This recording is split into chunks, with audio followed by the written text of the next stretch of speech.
Hey everyone, welcome to the fifth episode of Mind Shots. This is Alan. Now, it has been a dream for many to pursue their higher studies abroad, and in today's episode, we wanted to discuss specifically about doing a PhD in psychology abroad.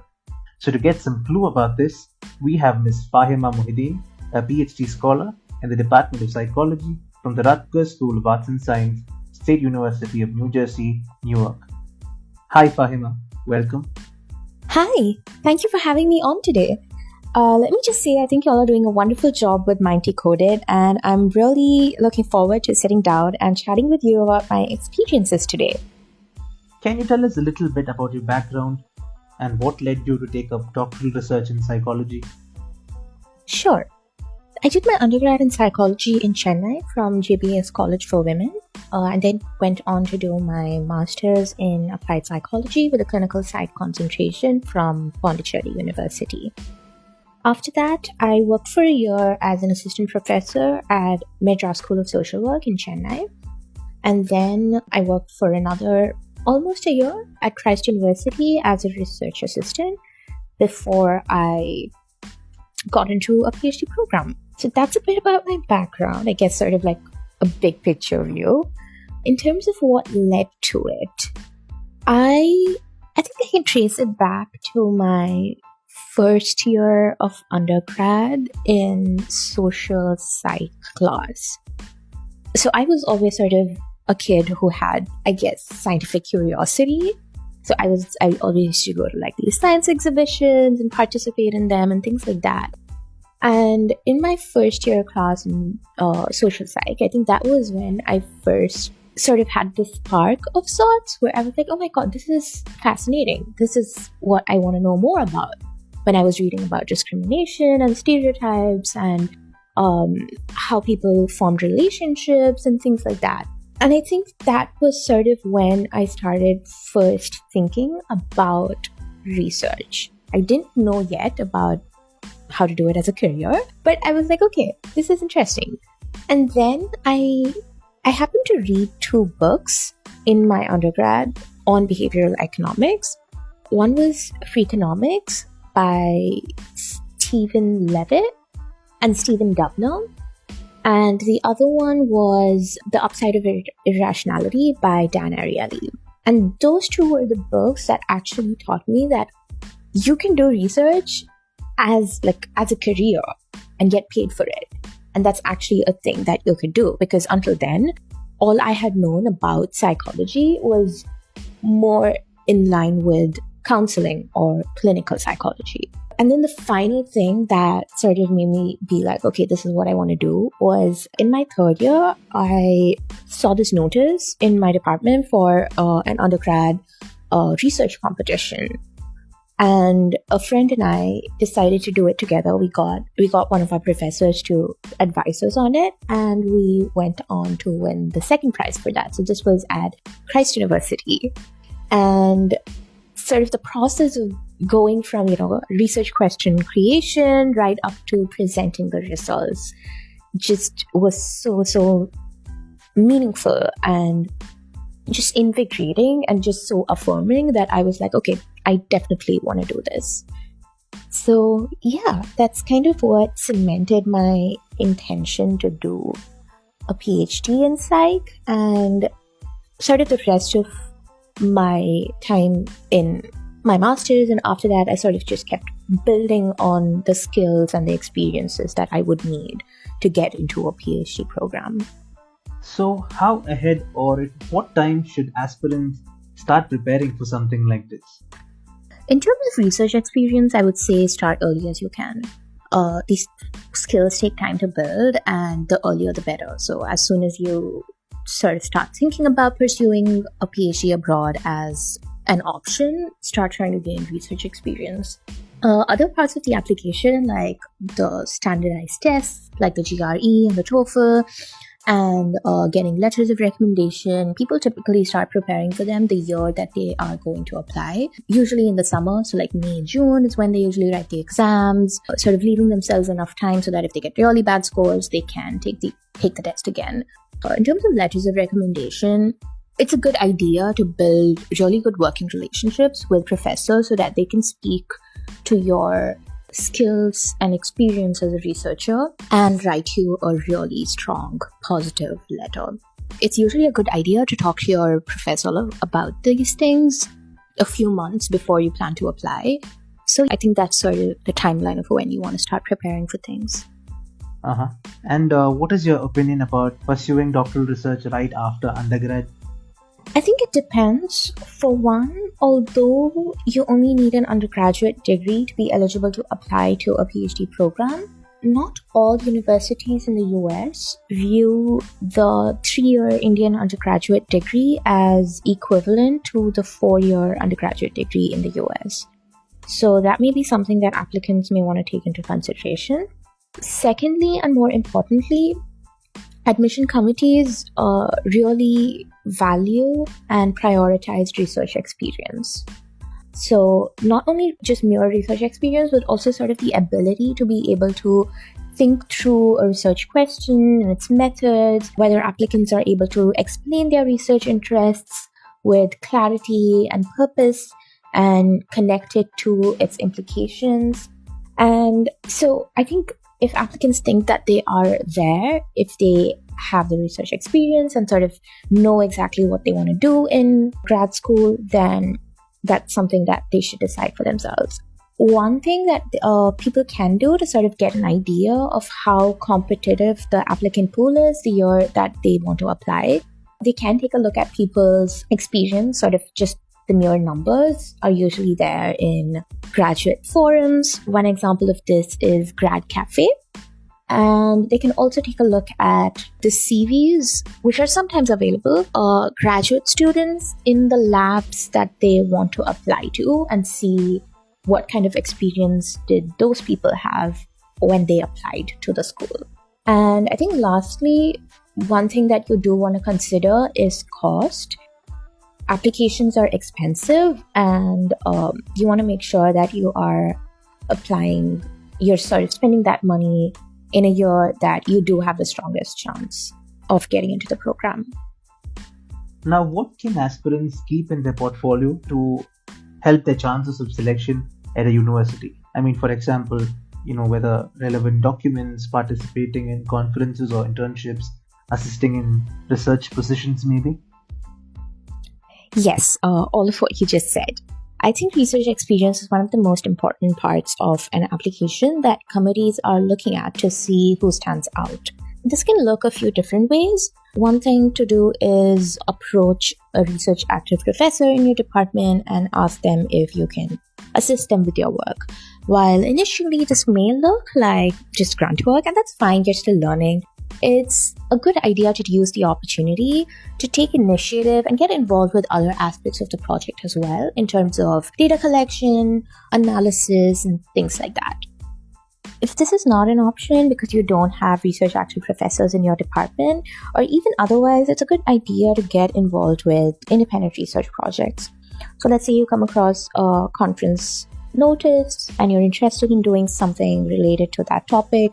You can approach a professor in your department and ask them if they can advise you on doing this project that you can then present at the conference. It's a good idea to do this, not only because it sort of gives you this experience in creating and managing a research project independently, but it also looks great on your CV, whether it's a conference poster or a talk. Try to get involved with writing projects as well, and try to maybe with either publish your own work or maybe be a co-author on a professor's work. Although this is rare, so it's not uncommon for applicants not to have publications when they apply, although it's definitely a boost if you do.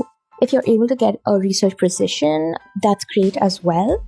Although I know that there aren't as many of those and they don't always pay that well. While you're gaining all of this experience, what you want to be doing is also thinking about what you want to do in grad school. What are the research questions that you want to be pursuing, and why is it important, both for you personally as well as the field at large?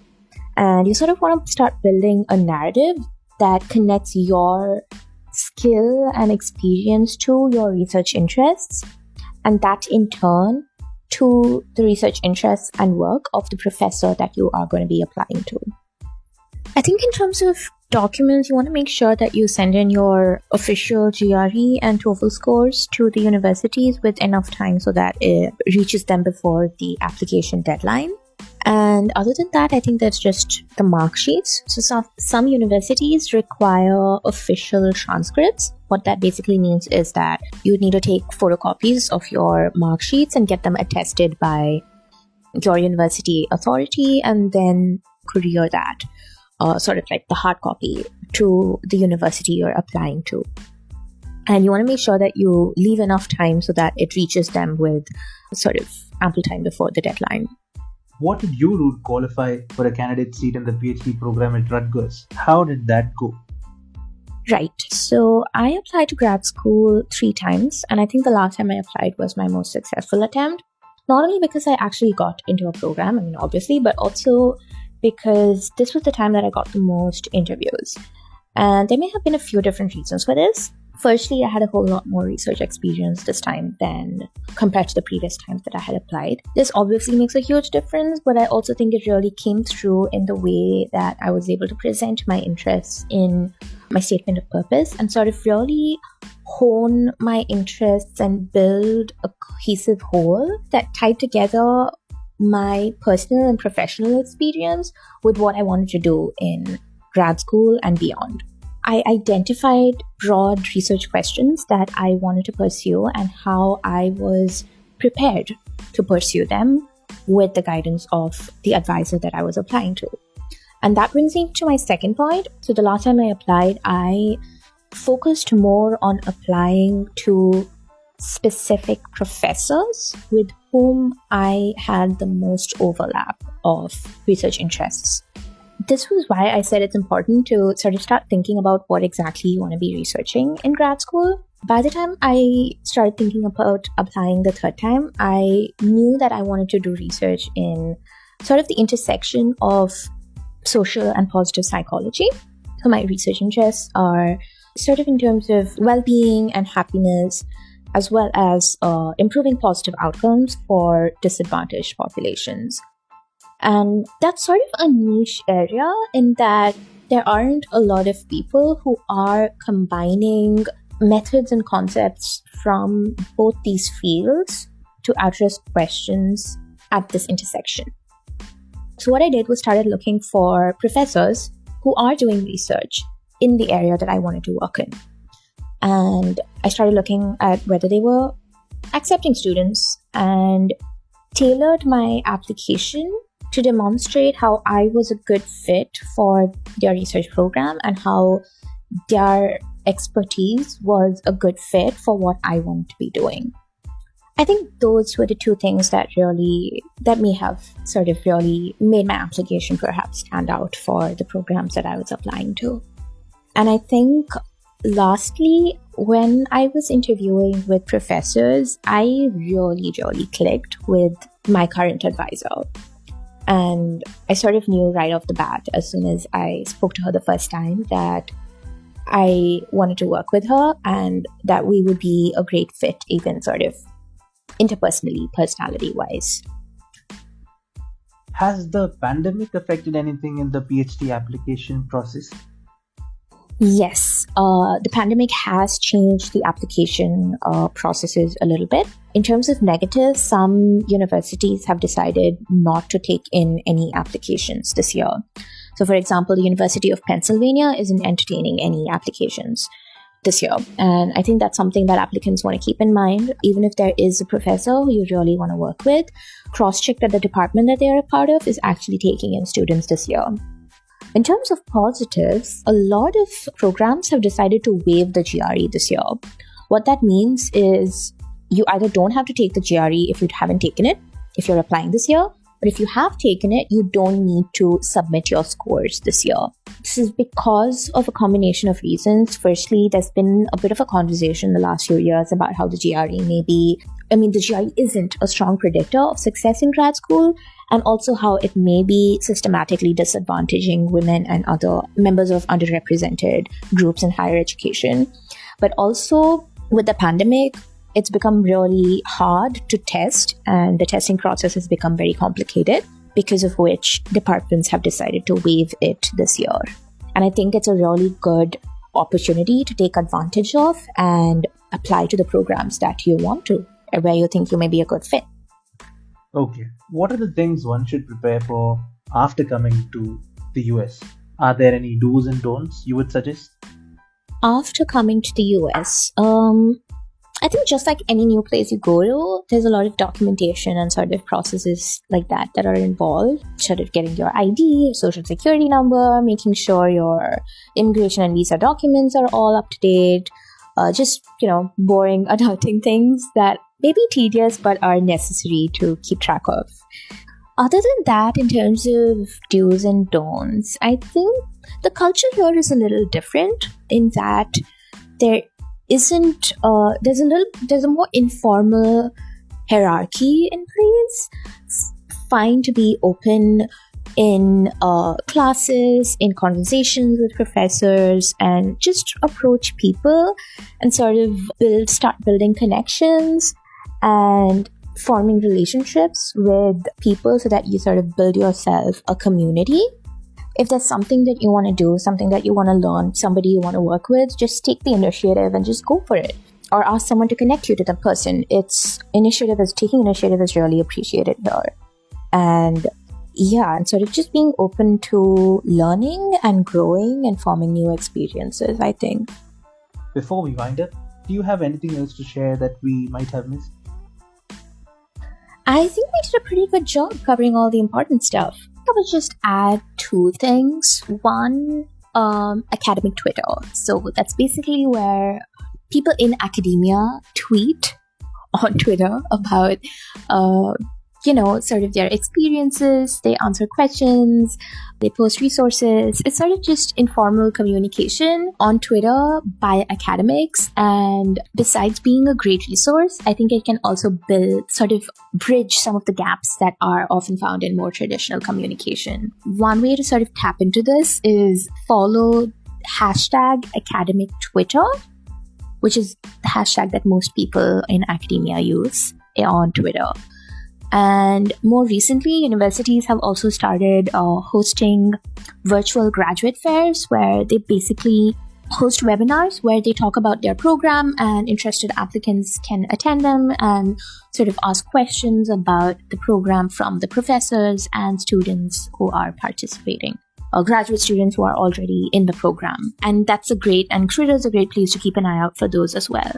And lastly, like I said, there are a lot of resources available on general advice as well as sample documents for applying to Ph.D. programs. So when I say samples, I mean things like sample CVs, sample statements of purpose, things like that. And I'm happy to share a Google Sheet with sort of an extensive list of these resources that maybe you can put in the description box of this podcast so that interested people can access them and use them as they are deciding to apply. Yeah, I think that's about it. Thank you, Fahima, for joining us today. Thank you so much for having me. I had a really good time chatting. Thank you once again. And thank you guys for listening. We got to know how Fahima's journey started out and hope it gave you some pointers to prepare your journey as well. Do comment if you have more questions regarding how to prepare your PhD in psychology, and we try to get your questions answered. Also, Mind Decoded has a Facebook page now. Don't forget to like us there. You can hear our episodes on YouTube, Spotify, and Google Podcasts. Also, switch on your notifications so that you don't miss out on our posts, videos, and stories. See you soon. Be resilient and keep safe.